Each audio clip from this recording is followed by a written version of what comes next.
Peace be unto you, everyone. Today, I wanted to take some time and give back. I wanted to share some tips and tricks to save money on gas. These are things that have personally worked for me. It may be basic, or some of you may be familiar with it, but I wanted to share so that if anybody can benefit, they do so. Um, these are just three things that I wanted to kind of go over. Hopefully, you find it to be helpful. So, number one, leveraging grocery chains savings. I live in the eastern part of the US, and some of these grocery chains you may be familiar with. If you're not, hopefully you have some within your state that offer the same benefit. The example I'm going to use is Kroger's. Kroger's is a place that sells food, drinks, and so on. And by simply shopping at their store, you earn points that later save you per gallon few cents. So, for example, year to date, I've been able to save over 70 cents that I can use at one time. And by simply shopping at their store, I signed up for their membership. It doesn't cost me anything. And every time I go to the store and I shop there, I get points. So yesterday I was able to buy some gas and was able to do so by um, using that discount that I gained over time, and was able to save 50 cents per gallon. Option number two, as it came up already, is leveraging wholesale or retail chains. Again, this is ones that are found within my state. I believe Sam's Club can be found throughout the country, but if you don't have Sam's Club or Costco, I believe Costco offers the same thing. The one I'm going to use is Sam's Club. Sam's Club, the downside to it is that you have to pay a yearly membership to be able to purchase or shop at Sam's Club. But if you pay that membership, which is about $40 to $50 per year, then each time you go and purchase gas from Sam's Club, they typically tend to be 20 cents cheaper than anywhere else. So again, you pay the yearly membership, but every time you shop or you buy gas from Sam's Club, you save typically about 20 cents per gallon.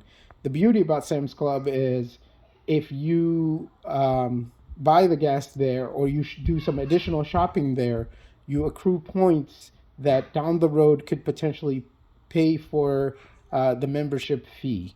So that's pretty cool. Another thing that you can do, which is the tip and trick of number three, is having a personal credit card that gives you points for either buying groceries or by buying gas. I've seen anywhere from 3 to 5%. The ones that I'm familiar with is American Express and Chase. Um, by either shopping at Kroger's, for example, and leveraging your credit card that gives you points for grocery shopping, or by having a credit card that you use at Sam's Club to pay for your gas. Not only do you get points from Sam's Club, but you also get points on your credit card. And that'll be double dipping pretty much. In Sam's Club's case, is actually you get three benefits. One, the gas is already cheaper at Sam's Club by 20 cents. Two, you're getting points from Sam's Club that's going to pay for your membership. But three, if you have a credit card that gives you points for simply buying the gas, then you're also earning that points, and you can then use those points down the road to either purchase gas or use that money to pay for something else. So that is option number three that I'm offering.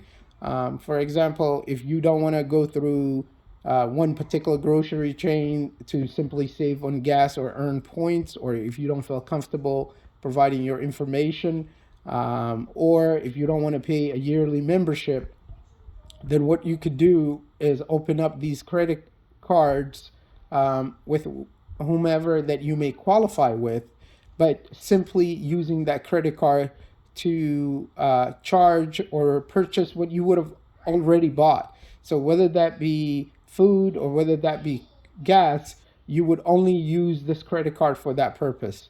Another thing that I wanted to offer, or best practice, or tips or trick that I want to offer is never pay interest. I know that is difficult within our economy. Everything that you purchase requires some form of interest, but I consider interest to be modern day slavery, where you're kept poor by paying your hard earned money to the bank or credit card.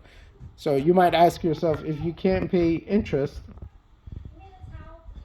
you may think, doesn't it sound contradictory that you're saying, hey, use a credit card? Counterproductive by me advising you to use a credit card, but at the same time telling you not to pay interest. So the trick to it is this: if you use the credit card, you need to make sure you pay that amount off when you get your statement. For example, if it's costing you $50 per week to purchase gas, and it costs you $200, let's say there are 4 weeks in that month, and at the end of the month it costs you $200 to purchase gas, and you get your statement for 200, you pay the entire 200 when that payment is due, and therefore you will not be charged any interest.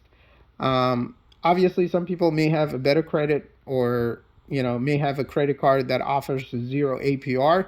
Regardless, never fall into the trap of accruing a lot of balance and then falling for the trap of having to pay interest on that balance.